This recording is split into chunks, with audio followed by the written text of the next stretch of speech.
Olá, tudo bem? Bem-vindo ao meu canal. Meu nome é Palmira Margarida, eu sou doutora em História das Ciências e especialista em cheiros e emoções.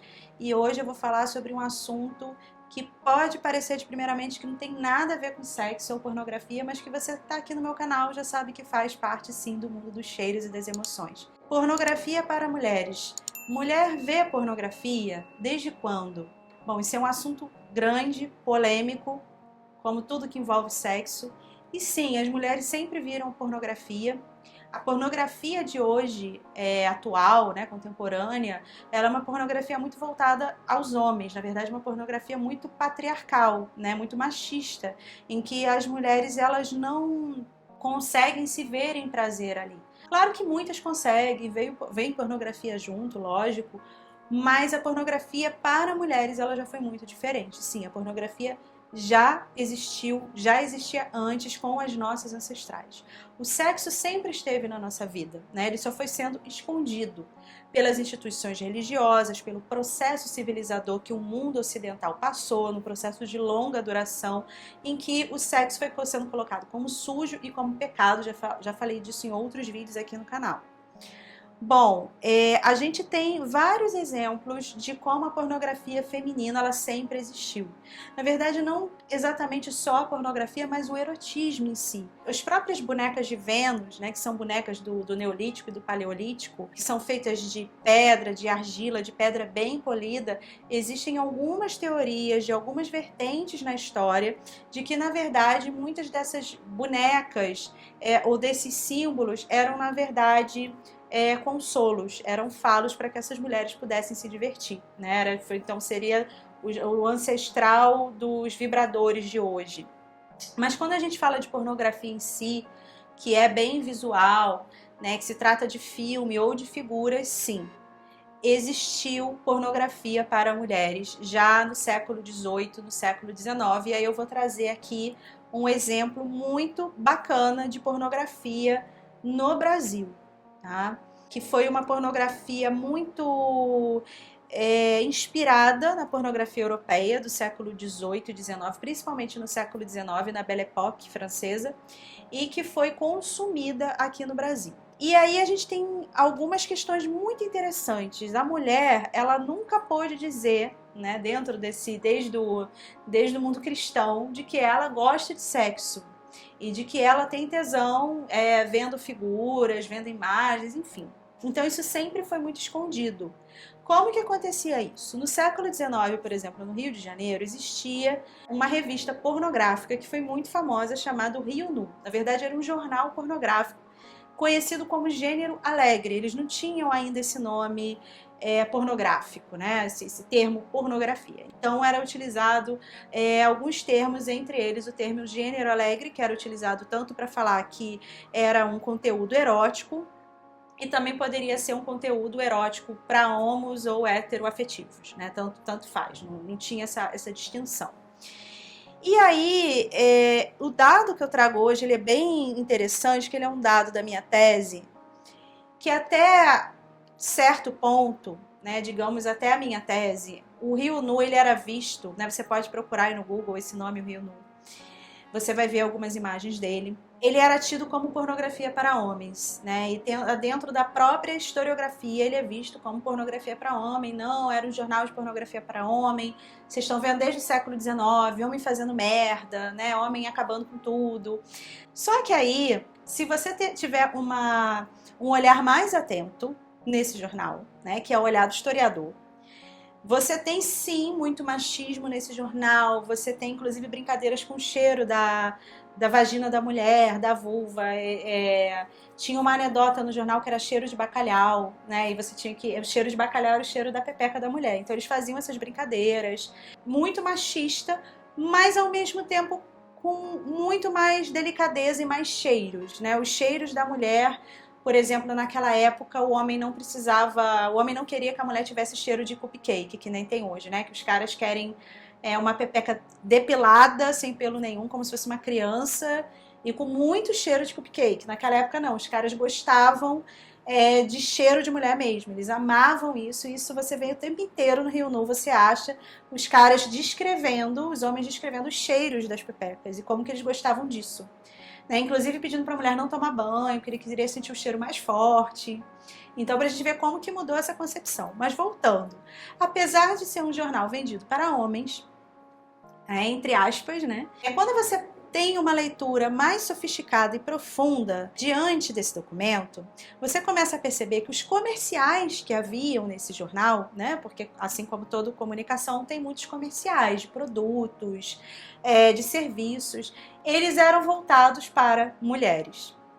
Então você pega um jornal desse, que era para homem, né? Que muitos historiadores falam, é um jornal para homem.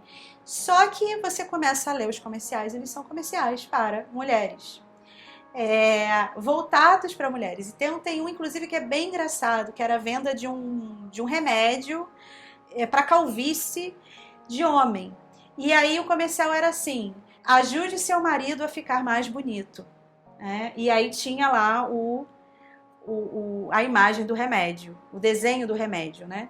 São essas nuances que você pega. Então, peraí, você está falando de marido e está falando de uma mulher, então eles sabem que essas mulheres leem esse jornal. O que eu acredito que aconteceu foi que o Rio Nu ele realmente começou como pornografia para homens. Só que as mulheres, elas também queriam ver pornografia.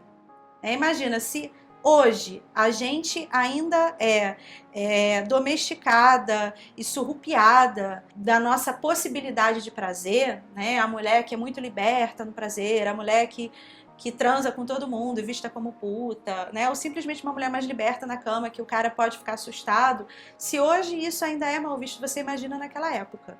Então as mulheres, o fogo na periquita delas, digamos assim, né? Sejamos francos, devia ser muito maior, porque elas podiam muito menos. Então elas deviam ficar, assim, muito enlouquecidas.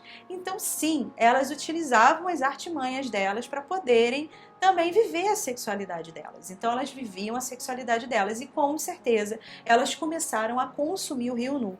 E isso foi o que eu entendi na minha tese, porque quando você pega os primeiros jornais, as primeiras edições, você não vê tanto essa fala. A partir de um determinado momento, você começa a perceber que o jornal está falando com mulheres nas entrelinhas, indiretamente, né? A mulher é sempre mais esperta, mais sofisticada, né? O homem, quando vai fazer merda, ele faz abertamente. A mulher, ela vai fazendo nas diagonais, porque ela teve que aprender a sobreviver, né? Ela teve que aprender a poder viver a sexualidade dela, a viver as alegrias, não só sexo, como em qualquer outra coisa.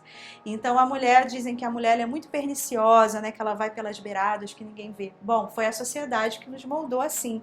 A gente teve que aprender a ser assim. E o Rio Nu fala desse lugar, de mulheres que queriam viver a sua sexualidade, de mulheres que queriam ler putaria, queriam ler pornografia e que faziam isso escondidinho. E aí você consegue perceber isso pelos comerciais. E Palmira, o que tinha para essas mulheres nesse jornal? Né? O que elas liam? Os homens tinham a putaria ali dos homens, mas como que a putaria para as mulheres começa a aparecer? Começa a aparecer também anedotas, em brincadeiras com o pênis, brincadeiras, isso foi até interessante, porque quando eu fui fazer a defesa da minha tese foi bem complexo, né? Porque eu queria falar um monte de coisa e eu não podia, afinal de contas é academia, né? E eu tava falando de putaria ali, tinha uma banca na minha frente, como é que você fala de putaria na banca? Então eu tive que, assim, ser muito sofisticada na minha fala para conseguir passar o que eu tava falando. Mas tinha brincadeira com o pênis dos homens, tinha brincadeira com o tamanho do nariz. O nariz, né, a gente já falando em olfato, que é a minha grande especialidade, o nariz sempre ligado com o pênis do homem, o tamanho do nariz. Então, se o cara tinha um nariz muito grande, muito avantajado, é porque o pênis dele era assim ou ele era muito bom de cama. Existia muita brincadeira de traição feminina no jornal. A forma como você vai trair seu marido, isso é muito interessante, que já começa bem pro final do jornal, e você vê que vem acompanhado de um movimento feminista.